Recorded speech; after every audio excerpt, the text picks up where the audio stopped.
Presiden Prabowo jadi yang paling banyak dipilih dalam Pilpres di dunia. Statistik mencatat sepanjang sejarah Presiden Prabowo Subianto memegang suara terbanyak yang pernah diterima oleh presiden yang dipilih langsung dalam sistem demokrasi dunia. 5 prestasi Presiden Prabowo Subianto selama sebulan menjabat. 1. Presiden Prabowo menghapus utang pengusaha UMKM, petani, hingga nelayan. Inilah alasan suka pakai baju 4 kantong. Selalu mengenakan baju yang sama. Kalau tidak kemeja putih, ya paling baju safari begitu. Mengapa Anda memilih itu? Waduh, Prabowo mau pakai cara Pak Harto nih buat capai pertumbuhan ekonomi 8%. Maksudnya gimana itu, Mas? Jadi kita tahu Presiden Prabowo kan ingin agar pertumbuhan ekonomi Indonesia mencapai 8% di tahun 2027. Nah, katanya hal itu bakal diwujudkan dengan cara yang dulu dipakai mantan Presiden Soeharto dalam menggenjot pertumbuhan ekonomi. Di tahun Saya anggap di dalam hati saya menganggap yang tidak ikut mau menyelamatkan kekayaan bangsa untuk kepentingan rakyat saya anggap dia pengkhianat bangsa Indonesia.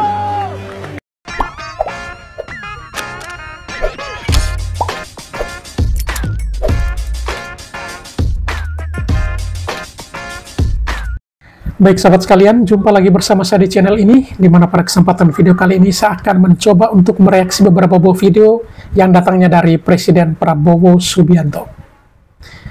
Presiden Prabowo Subianto bersama dengan Gibran Rakabuming Raka memenangkan kontestasi Pilpres di tanah air pada bulan Februari tahun kemarin. Dan seperti yang diungkapkan di beberapa media, bahwa kemenangan kurang lebih 58% yang diraih oleh Presiden Prabowo dan juga wakilnya Gibran Rakabuming Raka menempatkan mereka sebagai presiden dan wakil presiden terpilih secara langsung dengan nomor urut pertama di dunia. Artinya bahwa presiden yang dipilih dengan jumlah pemilih terbanyak di dunia. Seperti kita ketahui bahwa Indonesia merupakan penduduk terpadat nomor 4 dunia. Dan oleh karena itu 58% pencapaian itu menentukan atau menempatkan Prabowo Subianto sebagai presiden yang dipilih secara langsung dengan jumlah pemilih terbanyak di dunia. Selain itu, pada kesempatan video kali ini juga kita akan melihat bersama bagaimana 5 prestasi Presiden Prabowo setelah sebulan menjabat sebagai presiden di Republik ini. Dan masih begitu banyak juga beberapa video ditampilkan terkait dengan kemampuan, terkait dengan prestasi, dan juga pengakuan-pengakuan terhadap Presiden Prabowo Subianto dari beberapa pihak, termasuk dari para netizen. Baik, untuk tidak memperpanjang kata, mari kita langsung saja ke video-videonya. Presiden Prabowo jadi yang paling banyak dipilih dalam Pilpres di dunia. Statistik mencatat sepanjang sejarah Presiden Prabowo Subianto memegang suara terbanyak yang pernah diterima oleh presiden yang dipilih langsung dalam sistem demokrasi dunia. Catatan keberhasilan Prabowo ini memecahkan rekor mengenai demokrasi global dan keterlibatan pemilih. Indonesia dengan negara demokrasi terbesar ketiga dunia, mampu melaksanakan pemungutan suara dengan damai dan rukun. Beberapa waktu lalu, majalah Time dengan judul artikel How President Prabowo Subianto is Steering Indonesia's Future memuat hal serupa. Time mencatat Prabowo berhasil memenangkan kontestasi Pilpres 2024 dengan meraup suara sejumlah 58% lebih, dan ini terbanyak bagi seorang kandidat presiden di seluruh dunia.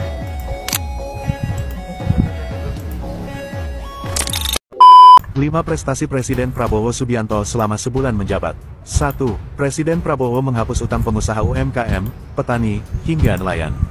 2. Presiden Prabowo menurunkan harga tiket pesawat sebesar 10%. 3. Presiden Prabowo telah menangkap 28 koruptor dari 7 kasus korupsi yang melibatkan para pejabat. 4. Presiden Prabowo naikkan gaji guru ASN dan non-ASN mulai tahun 2025. 5. Presiden Prabowo menaikkan upah minimum tahun 2025 sebesar 6,5%. Ya Tuhan, sebelum kau panggil aku, berilah kesempatan kepada aku untuk memberi makan seluruh anak Indonesia.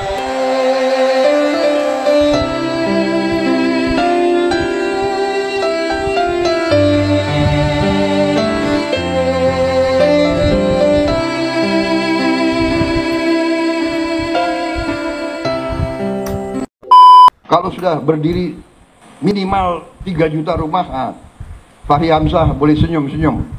Sekarang jangan senyum dulu kau. Kalau pengalaman saya di tentara juga begitu. Kalau kita kasih target yang rendah, cukuplah. Gak usah repot-repot, ya kan? Target saya kasih target. Kalau sekarang 5%, 5,5%, ya sudah 6% sajalah. Jangan-jangan nggak sampai 6% gitu. Tapi saya hitung angka-angka, saya percaya, saya yakin kita mampu sampai 8%. Kebocoran-kebocoran kita, kalau kita hemat, kalau pemerintah itu ketat, bersih, efisien, saya yakin bisa. Tapi ini butuh jiwa besar. Saudara-saudara, jiwa besar. Gubernur, bupati, semuanya harus bekerja. Wali kota. Sudahlah. Acara-acara yang tidak penting kurangi. Ya kan? Seminar, terlalu banyak rapat. Kenapa rapat atau ini harus di mana gitu?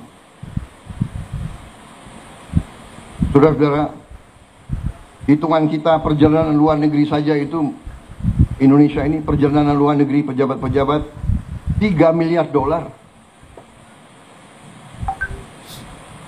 Saya minta dikurangi 50% saja. Kalau bisa dikurangi 50%, artinya kita bisa menghemat 15T. 15T itu berapa bendungan, berapa irigasi, berapa SD bisa kita perbaiki, berapa anak sekolah bisa kita kasih makan. Tolonglah ya para menteri, puasa dulu. Puasanya 5 tahun. Kalau 5 tahun kita hemat $1,5 miliar dari perjalanan saja. Saudara-saudara, tapi bayangkan itu, apa yang kita bisa. Saya tapi sudah perintahkan, nah, Menteri Keuangan, Wakil Menteri Keuangan, teliti. Semua program diteliti, ternyata cukup besar penghematan. Cukup besar. Tapi saya tidak umumkan di sini supaya kita tidak cepat puas. Jadi saya mohon juga para gubernur terpilih, bupati terpilih, ya, ketat, efisien, kurangi yang bersifat tidak kritis, kritis untuk kepentingan rakyat, kritis kepentingan langsung. Nggak usah terlalu banyak seminar, kita sudah tahu kesulitan rakyat, ya kan? Sudah tahu, Bapak, masalah Indonesia ini adalah ini sudah tahu. Kita ini tidak punya satu data, datanya banyak, saya tahu.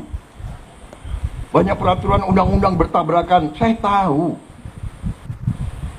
Solusinya bagaimana? Ya. Menteri Perumahan Rakyat, di sini diwakili wakil menteri, ya kan? Rakyat miskin, rakyat muda yang masih muda butuh rumah yang terjangkau. Gak usah diseminarkan berapa jumlah rumah, tipe berapa. Dia butuh segera. Kalau sudah berdiri minimal 3 juta rumah, nah, Fahri Hamzah boleh senyum-senyum. Sekarang jangan senyum dulu kau. Ya, Bapak Prabowo Subianto dilanjutkan dengan memetik alat musik sasando sebagai tanda peresmian pembukaan sidang tanwir dan resepsi milad ke-112 Muhammadiyah.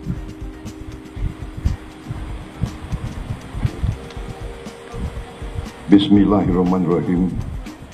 Assalamualaikum warahmatullahi wabarakatuh. Kalau sudah berdiri minimal 3 juta rumah, nah, Fahri Hamzah boleh senyum-senyum. Sekarang jangan senyum dulu kau. Presiden Prabowo diprediksi bakal menjadi presiden yang punya perhatian besar terhadap masalah luar negeri. Bayangkan, sejak ditetapkan menjadi presiden terpilih, Presiden Prabowo sudah berkeliling Eropa, Timur Tengah, Asia, sampai ke Amerika Utara, dan juga Amerika Latin untuk berdiplomasi. Selain sebagai kunjungan perkenalan, hal ini juga menjadi sinyal kepada dunia bahwa Presiden Prabowo lah yang bakal aktif memimpin diplomasi Indonesia di dunia. Tidak heran muncul pikiran bahwa Menteri Luar Negeri kita sebenarnya ya Presiden Prabowo sendiri. Sementara Menlu Sugiono bertugas menjadi interpreter dan pelaksana pikiran serta pandangan politik luar negeri Presiden. Jadi sangat wajar jika pikiran dan pandangan Menlu Sugiono sejatinya adalah pikiran dan pandangan Presiden Prabowo.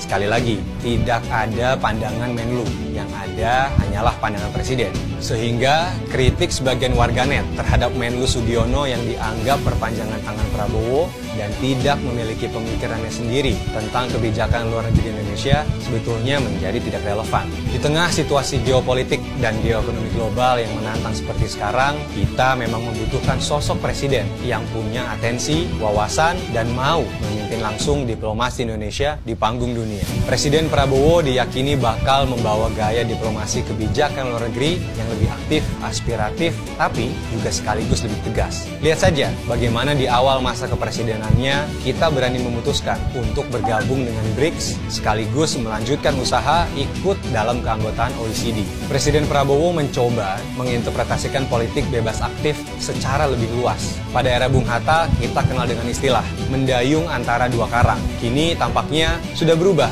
menjadi berpijak di atas dua karang. Dengan pendekatan seperti itu, sangat mungkin Indonesia akan memainkan peran yang lebih besar dan juga strategis di tengah situasi geopolitik global yang sangat amat dinamis. Kita juga diharapkan akan lebih kuat dalam memposisikan diri kita di antara dua kekuatan raksasa dunia, Amerika dan juga Tiongkok. Sehingga kita tidak memposisikan diri kita sekedar menjadi mitra dagang yang kemudian terjebak dalam ketergantungan berlebihan terhadap dua poros tersebut. Gimana menurut kamu? Yuk, diskusi di kolom komentar.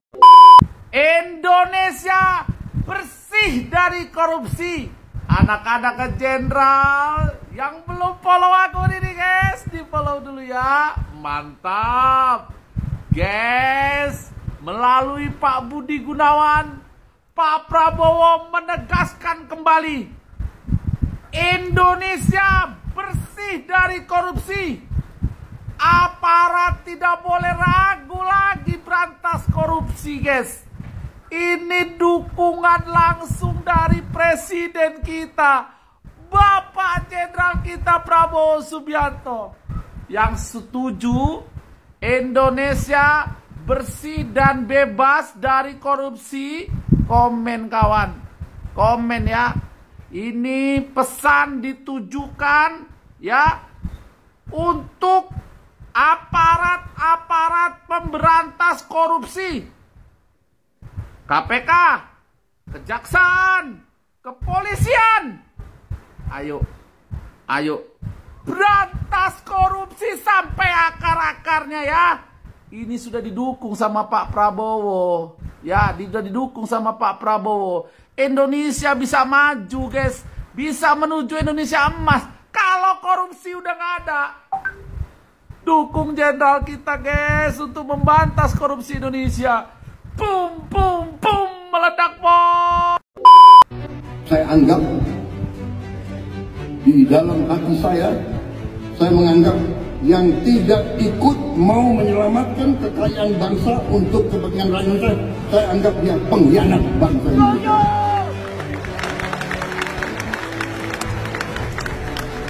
Ayo, 5.000 sekian.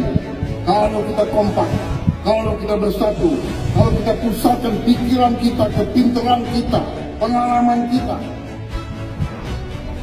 wewenang dan kekuasaan yang ada di kita pakai untuk sebesar-besarnya kepentingan rakyat kita, saya kira Indonesia akan maju di depan. Rakyat Indonesia memberi kepercayaan dan mandat kepada saya bertanggung jawab kepada rakyat Indonesia. Saya bertekad untuk berjuang sekeras tenaga untuk mengurangi kebutuhan ini.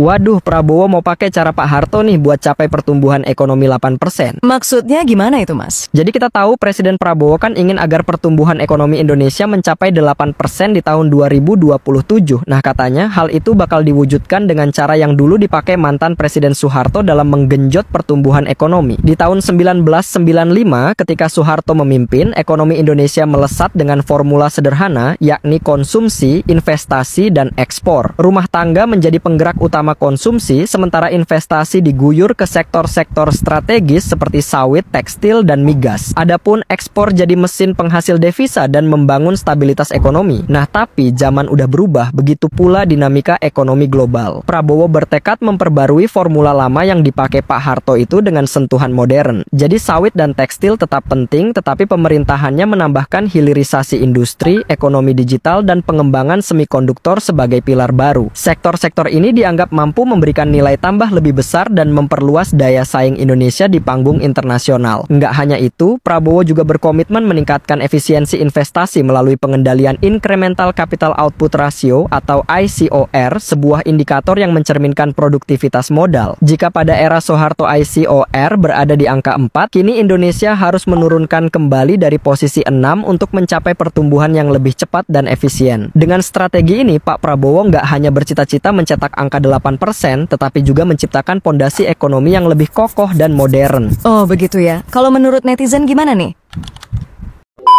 Mr. Andi Syamsuddin Arsyad. Oke, fix. Ini sesuatu yang terjadi di luar kewajaran. Seorang presiden mention satu nama sambut tamu kenegaraan, Andi Syamsuddin Arsyad alias Haji Isam, pengusaha asal Kalimantan. Di Istana Negara, presiden mengundang banyak investor Jepang silaturahmi, di mana kalau menyangkut investasi asing biasanya dikerjakan non-pribumi. Tapi bukan Presiden Prabowo kalau tak punya kejutan untuk soal ekonomi. Diperkenalkannya Haji Isam di acara itu, publik bertanya-tanya karena dia pengusaha yang punya cerita menarik satu-satunya. Keberpihakan Presiden Prabowo pada pengusaha pribumi adalah kepentingannya. Haji Isam ini memang pengusaha bukan kaleng-kaleng, merangkak dari bawah hingga harta kekayaannya bikin geleng-geleng. Orang Bugis, perantau, dan mantan supir truk tidak bisa dipandang enteng. Menjadi pengusaha batu bara dan di berbagai sektor lain kita mengapresiasi. Sebut saja tambang, perkebunan, pelabuhan, infrastruktur, dan transportasi. Apa yang dikerjakan Haji Isam ini betul-betul bisa membuat kita terinspirasi. Ketika hampir semuanya Haji Isam dapatkan, beliau tidak lupa daratan. Tahu bagaimana jadi orang susah, maka beliau rajin membantu dan dikenal dermawan. Dari zakatnya saja yang dia keluarkan itu sampai ratusan miliaran. Maka kita menduga bahwa kehadirannya di Istana Negara sebagai simbol bangkitnya pengusaha pribumi dalam proyek strategis Nusantara, sehingga terjadi pemberdayaan, mengurangi ketimpangan, dan semua bisa setara. Karena bayangkan saja 10% orang kaya Indonesia menguasai 70% aset nasional. Hal tersebut sudah lama terjadi jika oligarki non-pribumi menjadi pemain sentral. Dan itu dibaca oleh Pak Presiden bahwa sudah waktunya kolaborasi secara profesional.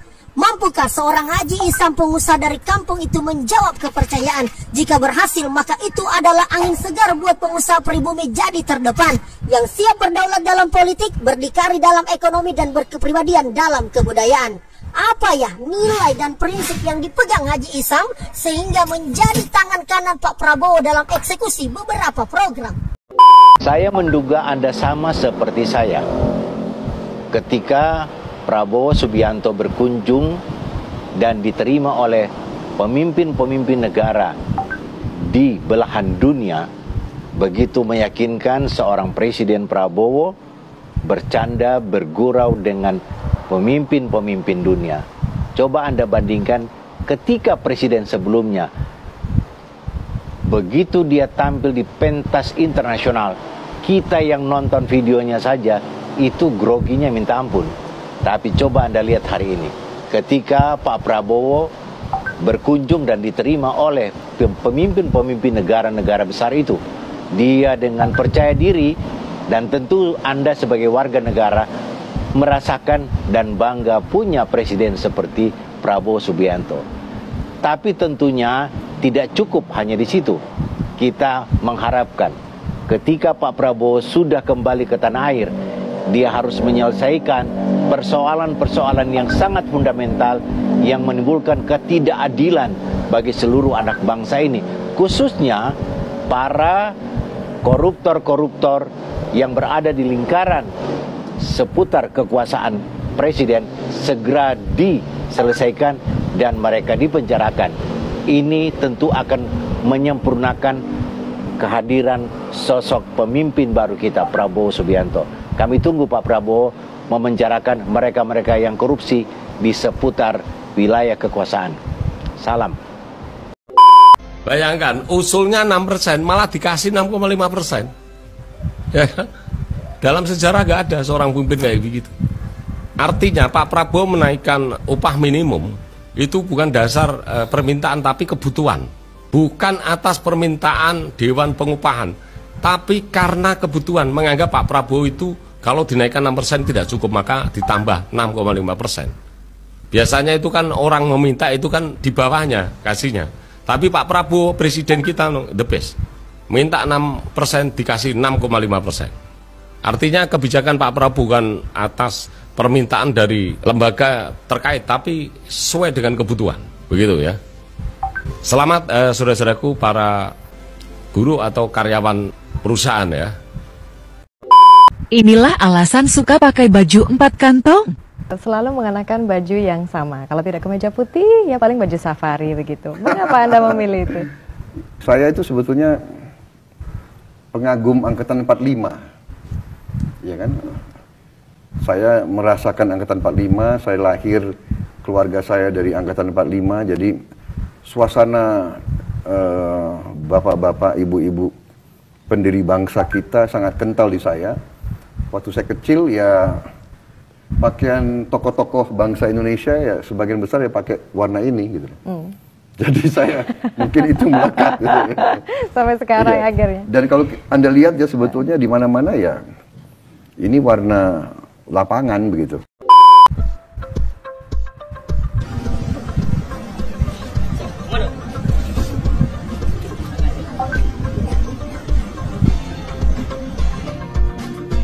Presiden Republik Indonesia ke-7, Joko Widodo, memenuhi undangan makan malam di rumah pribadi Presiden Prabowo Subianto di Jalan Kertanegara, Jakarta pada Jumat 6 Desember 2024 malam.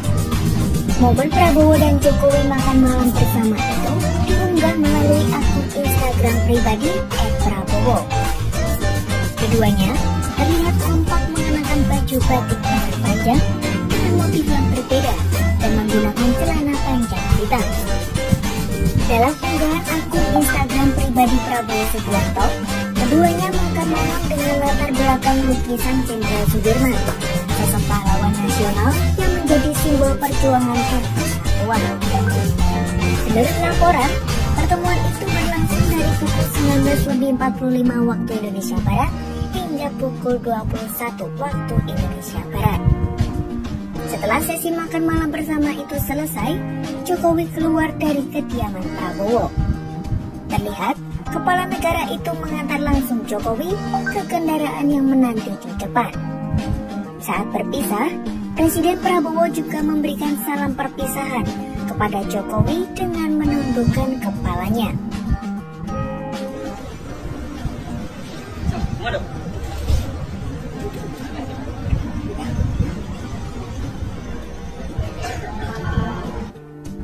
Sementara itu, Prabowo mengundang Jokowi ke rumahnya karena mendengar kabar Jokowi sedang berada di Jakarta.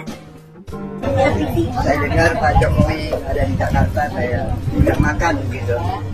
Jadi beliau saya pernah ke rumah beliau di Solo, saya undang sekarang ke Kertanegara. Di lain sisi, Jokowi mengatakan, Presiden Prabowo saat melakukan kunjungan kerja ke Merauke menyempatkan diri bertamu ke kediaman Jokowi di Solo. Maka dari itu, kunjungan kali ini bagi Jokowi bisa disebut sebagai kunjungan balasan. Kayak kunjungan balasan ya. Sampai jam berapa? Karena kangen.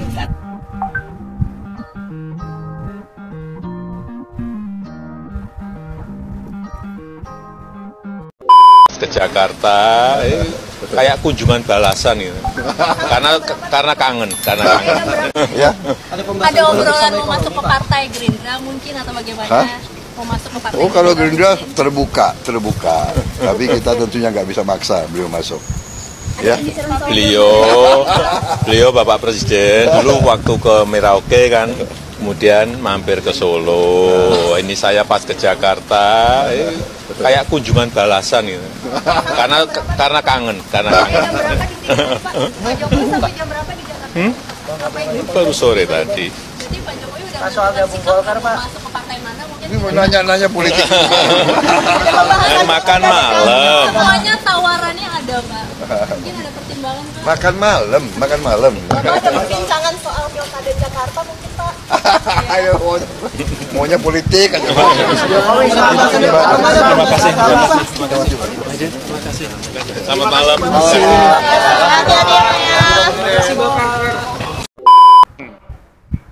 Ada Mbak Puan di sini malam hari ini.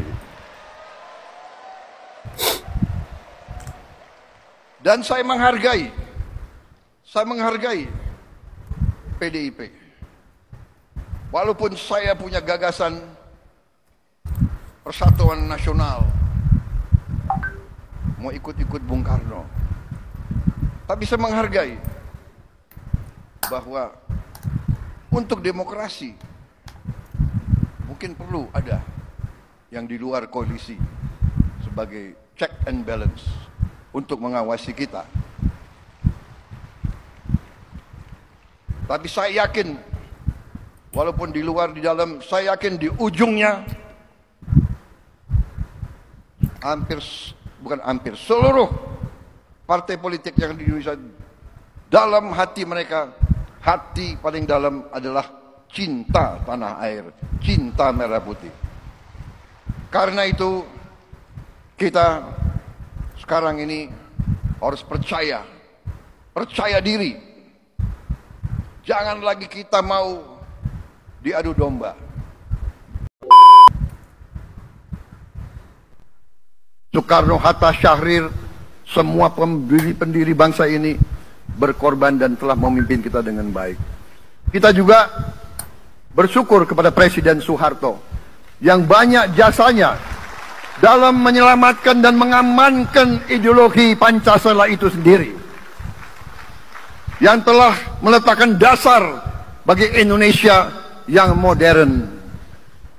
Kita berterima kasih kepada Presiden Habibie yang telah membuat dasar untuk kita meraih dan menguasai ilmu pengetahuan dan teknologi. Kita berterima kasih kepada Presiden Abdurrahman Wahid yang telah memberi contoh toleransi antar agama, antar suku, yang menjunjung tinggi inklusif, Indonesia yang inklusif dan toleran. Kita berterima kasih kepada Presiden Megawati yang menyelesaikan masalah-masalah ekonomi akibat crash tahun 98. Harus diakui, di bawah pemerintah Megawati, masalah perusahaan-perusahaan yang banyak hancur dapat diperbaiki dan diselamatkan. Kita harus berterima kasih kepada Presiden Susilo Bambang Yudhoyono yang memimpin Indonesia di saat krisis yang sangat berat, menghadapi tsunami, menyelesaikan bersama Wakil Presiden Yusuf Kala, menyelesaikan pertikaian di Aceh yang sudah berjalan begitu lama. Ini prestasi yang harus kita akui. Saudara-saudara sekalian, mereka semua dengan cara masing-masing memiliki sumbangsih terhadap apa yang sekarang kita nikmati. Negara kesatuan yang utuh, yang berdaulat, yang merdeka, yang terus menjaga dan berjuang untuk kemerdekaan dan keadilan. Saudara-saudara sekalian, sekarang kita ucapkan terima kasih juga kepada Presiden Republik Indonesia yang ke-7. Presiden Joko Widodo dengan Wakil Presiden Profesor Ma'ruf Amin. Terima kasih atas kepemimpinan Bapak. Terima kasih atas kenegarawanan Bapak. Bapak telah menakodai bangsa ini melalui krisis-krisis yang sungguh sangat berat. Jangan kita merasakan hari ini. Ingat waktu Covid, kita bahkan keluar dari rumah kita takut. Saya saksi, saya menterinya beliau, semua pihak dalam dan luar negeri telepon terus, menekan beliau terus, minta lockdown, lockdown, lockdown. Beliau menolak. Beliau berpikir, kalau kita lockdown, bagaimana wong cilik, bagaimana warung Tegal, bagaimana ojol, bagaimana rakyat-rakyat yang makannya dari upah harian. Jangan kita lupa prestasi pemimpin-pemimpin kita. Terima kasih Pak Jokowi, terima kasih Profesor Ma'ruf Amin. Anda telah berjasa, Anda akan dikenang sebagai putra Indonesia yang termasuk terbaik. Soekarno, Hatta, Syahrir, semua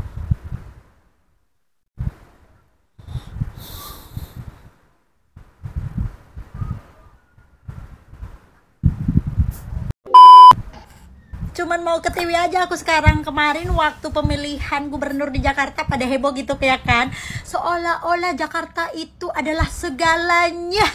Baru aja di atas angin kan para benteng-benteng itu, sampai mau cari lagi celah dengan mengundang mantannya Kaesang. Terus seolah-olah rahasia negara itu dipegang oleh mantannya Kaesang. Udah itu di hari yang sama langsung ditandatanganin Pak Prabowo. Ayo guys, bekerja keraslah dari sekarang, kumpulin duitmu, mantepkan skillmu, mari kita pindah ke IKN. Karena sekarang DKI yang artinya daerah khusus ibu kota itu udah diganti menjadi daerah khusus Jakarta doang. Lu mau Indonesia maju, lu mau jadi warga negara yang maju, ikutin kata buzzer organiknya pemerintah kayak gue ya. Buzzer organik gue ini ya, bukan dibayar. Prabowo sidak rapat Kemendagri saat bahas inflasi. Para peserta kaget. Kementerian Dalam Negeri menggelar rapat koordinasi yang membahas langkah konkret pengendalian inflasi. Namun, saat sesi pemaparan, Presiden Prabowo Subianto dan jajarannya mendadak masuk dan mengikuti jalannya rapat. Kedatangan kepala negara dan rombongan mengagetkan para peserta rapat, termasuk Mendagri Tito Karnavian hingga Panglima TNI Agus Subianto. Di dalam sidaknya itu, Presiden Prabowo Subianto memberikan apresiasi tinggi terhadap mekanisme pengendalian inflasi yang dinilainya menjadi inovasi besar dalam tata kelola ekonomi nasional. Dirinya menekankan bahwa kunci utama pengendalian inflasi di masa depan adalah swasembada pangan, baik di tingkat nasional maupun daerah. Lebih lanjut, Presiden Prabowo memuji pencapaian inflasi nasional yang berhasil ditekan di bawah 3% meski di tengah ketidakpastian global. Perlu ada pemikiran memperbaiki sistem partai politik. Apalagi ada Mbak Puan, kawan-kawan dari PDIP, kawan-kawan partai-partai lain. Mari kita berpikir, mari kita tanya, apa sistem ini berapa puluh triliun habis dalam 1-2 hari dari negara maupun dari tokoh-tokoh politik masing-masing, ya kan? Saya lihat negara-negara kita, tetangga kita efisien, ya, Malaysia, Singapura, India. Sekali milih anggota DPRD, sekali milih, ya sudah, DPRD itulah yang milih gubernur, milih bupati.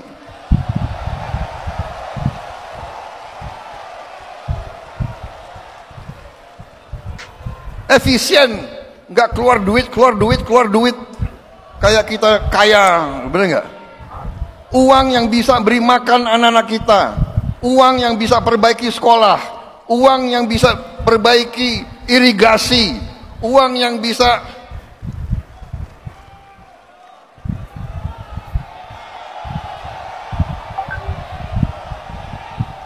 ini sebetulnya begitu banyak ketua umum partai di sini, sebenarnya kita bisa putuskan malam hari ini juga. Gimana?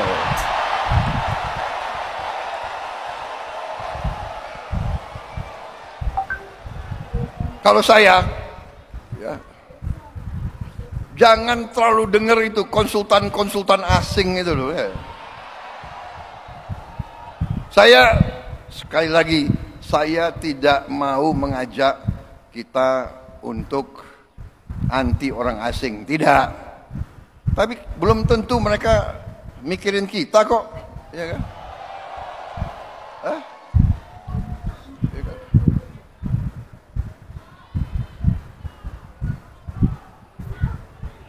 Kalian harus bikin demokrasi.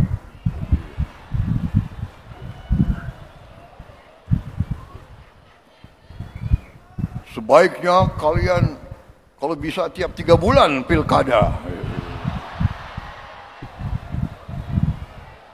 Belum tentu dia, iya kan? Jadi saudara-saudara tadi, saya kira acara malam ini ya bagus tadi, tari-tari gitu, saya suka juga itu. Tapi ini tadi sesuatu yang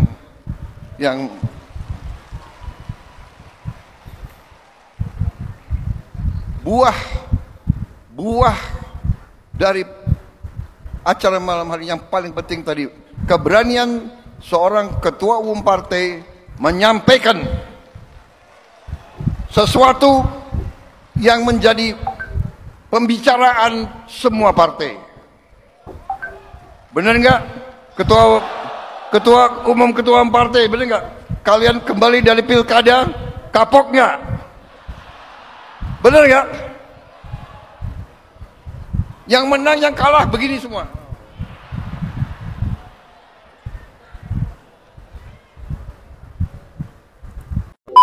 Saya juga sudah sampaikan di kalangan partai saya, Gerindra, jangan karena kau merasa Gerindra kau berbuat menyimpang, berbuat seenaknya, kau berharap Gerindra akan melindungi kau. Tidak, ini semua saya sampaikan kepada yang menang-menang, gubernur, wali kota, bupati, banyak mereka. Apa yang saya sampaikan waktu mereka menang? Selamat kau menang, jadi pemimpin baik, jangan korupsi. Itu saya sampaikan. Karena kalau kau mengkhianati rakyat, maaf, saya yang akan pertama menindak saudara-saudara sekalian. Itu saya sampaikan ke partai saya. Karena pasti tiap institusi ada yang baik dan ada yang tidak baik. Semua institusi, jangan kita khawatir. Jangan ada loyalitas jiwa kors yang keliru. Kita mau lindungi anggota kita padahal dia salah. Seluruh institusi bisa berkorban. Baik sahabat sekalian, demikianlah beberapa video yang coba saya reaksi pada kesempatan kali ini. Dan kepada para sahabat sekalian yang ingin mengomentari video-videonya, silakan tulis di kolom komentar. Sekian, terima kasih dan sampai berjumpa kembali di video selanjutnya.